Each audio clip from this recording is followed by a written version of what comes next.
17 million plus early votes now. It's a sizable turnout. It's more than 10% of all the votes cast in the last presidential election. It shows you now the measurable early action. People are voting early in person in 37 states already. And that's basically the floor, because people voting by mail can basically send in their ballots now, anytime around the nation. That's all 49 states. Across the 7 key states, I can tell you the race is still tied. No statistical difference between these candidates. Here is how Obama vet and Harris aide David Plouffe puts it. It's unusual to have 7 states come down to a point or less. You have to assume that's now a distinct possibility, he says. Early voting just began in the key state of Wisconsin. You can see the lines, and that is where Harris has sent Obama, absolutely hammering his successor's mental state there. There are questions about his competence. The other day, he had a town hall meeting. He decided, no, I'm not going to answer questions anymore. Let's just play music for half an hour.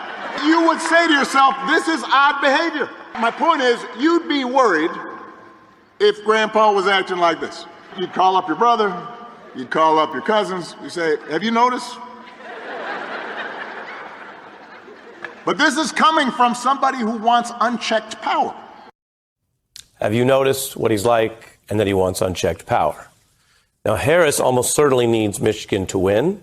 Detroit is a key part of that, and that's where Obama's heading next with the most popular living Detroit native, Eminem. And what you see on your screen is video you might remember all the way back to 2017 when he, back then, did an anti-Trump diss and shouted out Obama. The news tonight is that he and Obama will appear together at this rally. That is big for Detroit, and it could affect the turnout. He also told his fans, Eminem did, that he was drawing a line against Trump. That you couldn't be, he said, an Eminem fan and still rock with everything Trump was doing. Now, this Detroit boost would be critical because Harris allies are openly concerned about losing states like Michigan or North Carolina. Trump was there today. And Republican registered turnout also is ticking up in Nevada right now. Again, it's early. We're just following the numbers. You could be a registered Republican and be voting for Harris. But those are signs that the campaign is concerned about. Harris herself doing another interview today, this time with NBC's Hallie Jackson. We are sitting here 2 weeks away from election night.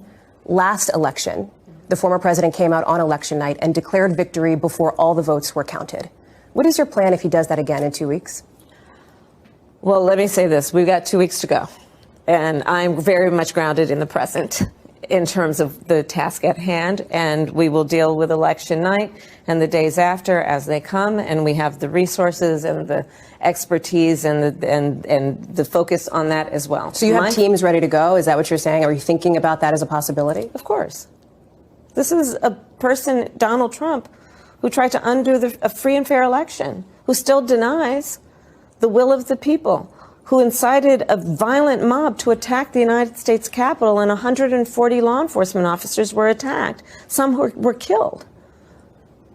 This is a serious matter. The American people are, at this point, 2 weeks out, being presented with a very, very serious decision about what will be the future of our country. And a stark warning there from Kamala Harris, who also says she's ready in those newsworthy comments to NBC News' Hallie Jackson. Harris's closing argument is also not only hitting that threat, which you just saw again, and she's been doing that really daily, but mixing that with a kind of third-party validation or credibility check for voters who might not already be with her or might still be figuring out where they land in these final 2 weeks. They'll say, yeah, but I do remember the economy was pretty good when Trump first came in office. And I said, yeah, because it was my economy. When he's not complaining, he's trying to sell you stuff. Have you noticed that? Who does that? Gold sneakers, $100,000 watch. Supposed to be Swiss watch, he says. The best watch. Why are you selling the watch? What are you doing? Do you think Donald Trump ever changed the diaper? He'd be like Jeeves. Jeeves, change that diaper. Tim's got skills. The other day, I found out he can take a vintage truck apart and put it back together again. You think Donald Trump can do that? They say, well, you want to get rid of Obamacare. What would you replace it with? He says, well, I've got concepts of a plan. You could try it at home. Honey, did you do the dishes? Not yet. But I do have a concept of a plan for doing the dishes. How's that going to go? If it wouldn't work for you, it shouldn't work for the President of the United States. President Obama really on a roll there. You got to give him his props. And that's something that Detroit native rapper Eminem has done before. Literally using a song to give Obama props and draw a line with Donald Trump. This is back in the news with Eminem making what is now going to be a very big and potentially voter-moving appearance tonight with Obama in his native Detroit. So I'm going to remind you about the Trump diss track that Eminem did.